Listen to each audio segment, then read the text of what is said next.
Bom dia, galera. 5:30 da manhã, o sol tá aí, ó.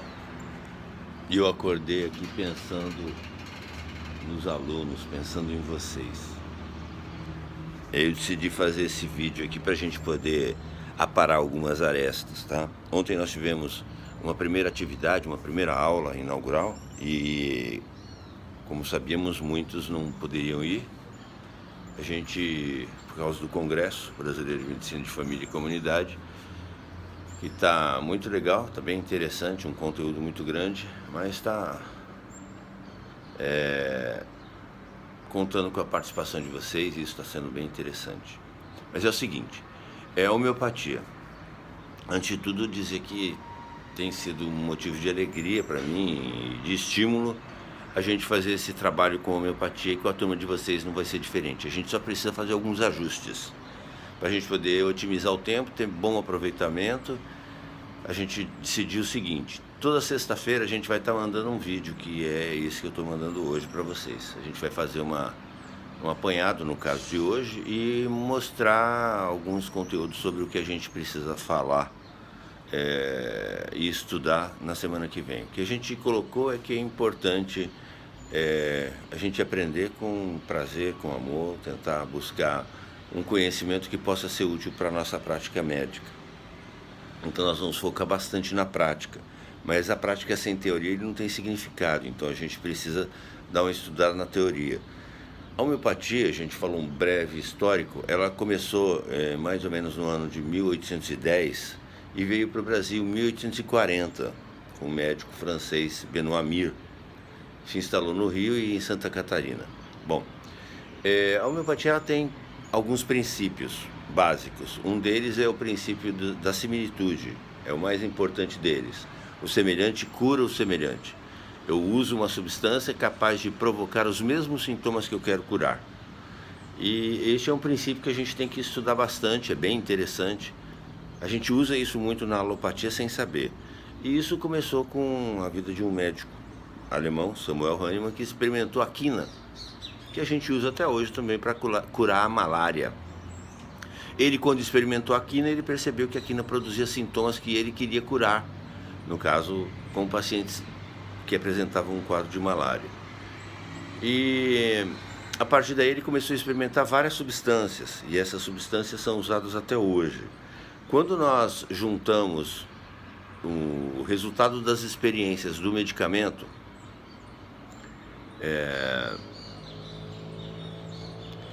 experimentado no homem-são, são catalogados vários sintomas. Esses sintomas, resultados dessa experimentação, daquele medicamento, nós chamamos de matéria médica. Matéria médica é um compilado, um livro, né, que contém justamente o resultado da experiência do medicamento no homem-são, que é outro princípio da homeopatia. E um terceiro princípio da homeopatia é usar um medicamento único, diluído e dinamizado. A gente vai falar isso ao longo do nosso curso. Então os princípios eles são fáceis, mas é preciso aprofundar para perceber como é coerente e tem uma ótima convicção. É claro que a medicina homeopática ela nasceu há 200 anos atrás, época em que não se tinha nem microscópio, né? Então os conceitos eram outros, mas era uma época de iluminismo, as pessoas buscavam conhecimento. E não um conhecimento como hoje a gente vê, um conhecimento muito tecnificado, um conhecimento bem consolidado na prática e estruturado de forma metodológica. Isso é bem interessante a gente entender. Quais são os métodos da homeopatia, ou quais são os processos? Por exemplo, numa abordagem ao paciente, a gente pega o sintoma como uma expressão da doença. Quando nós conseguimos usar um medicamento que diminui os sintomas, teoricamente a gente diminui a doença. É claro que tem exceções, mas de um modo geral o que a gente vai fazer é tentar compreender como que essa técnica, como a homeopatia, consegue promover o processo de cura a partir de um princípio bem simples. E como é isso na prática também, né? Isso é o que a gente vai estar passando para vocês. Só que dentro dessa prática, a gente está querendo muito valorizar a história de vida, conhecer a história de vida do outro curar o outro, também passa por a gente fazer uma reflexão sobre a gente mesmo. Então alguns desafios vão rolar aí. Um deles é: quem sou eu, o que eu estou fazendo aqui, de onde que eu vim e para onde que eu vou. Isto é, uma trajetória. Eu costumo dizer que a homeopatia, ela cuida do indivíduo dentro de uma perspectiva histórica. É como se fosse um filme do sujeito ao longo da vida, como que a doença vem se desenvolvendo, se manifestando no organismo. Já a alopatia, muitas vezes, uma visão mais imediatista, ela tira uma fotografia daquele quadro imediato e tenta auxiliar e compreender mais focado na doença. Então são paradigmas diferentes. O grande desafio é: você está a fim de mudar um pouco o paradigma da sua medicina? Você tem que mudar a forma de olhar a medicina. Não que você não deva conhecer a medicina e usar a medicina, sim, mas você deve ampliar a perspectiva. E a homeopatia, ela é simples, mas ela consegue, com 2.000 medicamentos, fazer muitas mudanças interessantes. E 2.000 medicamentos estudados há 200 anos atrás no homem, na pessoa sã. E isso traz uma perspectiva diferente, com novos paradigmas, que eu acho que vai atender muito bem àqueles sujeitos que têm uma preocupação mais com a humanidade, com uma medicina mais humanizada. É nesse sentido que a gente está querendo muito que vocês se debrucem, estudem um pouco sobre a homeopatia, né? Ninguém vai morrer de estudar homeopatia, não conheci ninguém ainda. Então a ideia é a gente estudar de boa, né? Mas a gente tem que ter um vínculo, tem que ter um compromisso, e eu gostaria muito que vocês nos ajudassem nesse processo.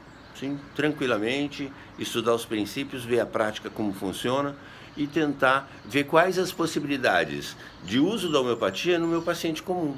Mas para isso a gente tem que chegar numa base, tem que partir de uma base. Essa base são os princípios da homeopatia e essas tarefas que a gente está fazendo. Uma dessas tarefas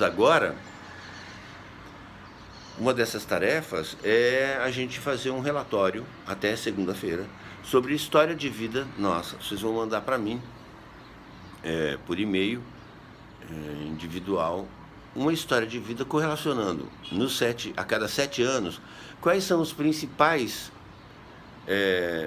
sintomas que vocês viveram e quais foram alguns traumas ou alguns sofrimentos emocionais. A gente correlaciona muito o adoecer a um conflito que existe no processo adaptativo do sujeito ao universo, ao mundo, à vida.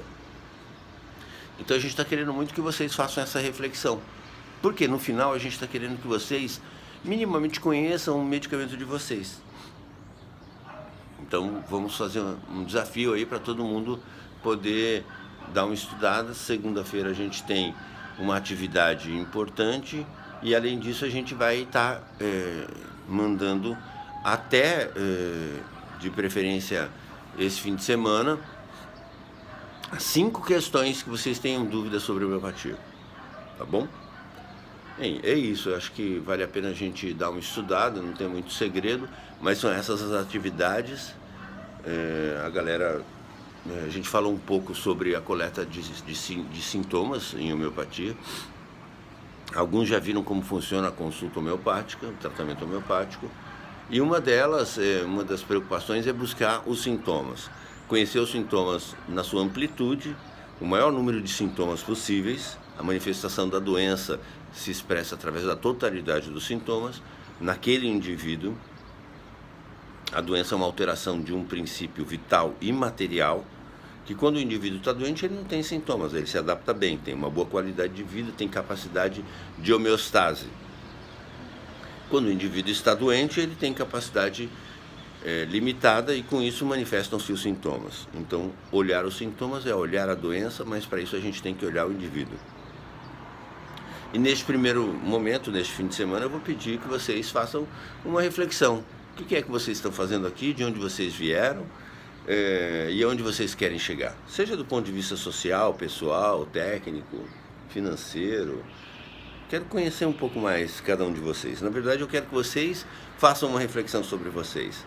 E eu sei que vocês, obviamente, se conhecem um pouco, mas vocês não param muito para pensar. Eles param para decorar. E aqui não é para decorar. É para a gente raciocinar, para a gente pensar, para a gente analisar os fundamentos da medicina e da homeopatia. Bom, é isso aí, para não se estender demais, era isso, e eu deixo com vocês aí o pôr do sol, a faculdade, a universidade. Esse é o meu primeiro cenário matinal, eu tenho um compromisso com a universidade e com vocês, no sentido especialmente de a gente promover um processo de ensino e aprendizagem significativo e harmonioso, solidário e, se possível, com muito amor. Então é isso, um beijo para vocês, bom fim de semana, relaxa sem abusar, nada de... um segredo, eu vou contar um segredo para vocês, cara. Um dos principais segredos da boa medicina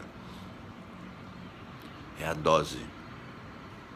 Então, cuidado com o excesso e não deixe de experimentar alegria, felicidade, prazer, entusiasmo, porque vocês estão numa fase muito nobre da vida de vocês, é muito legal, e estão fazendo um curso também que vocês sonhavam, apesar de a gente saber que não é tudo aquilo que a gente imaginava, mas pode ser muito melhor no futuro, depende da pegada que vocês vão ter com este conhecimento. E eu sei que cada um está buscando da sua maneira, e eu espero que todos encontrem uma boa medicina para uma boa prática médica humanizada. Bom fim de semana.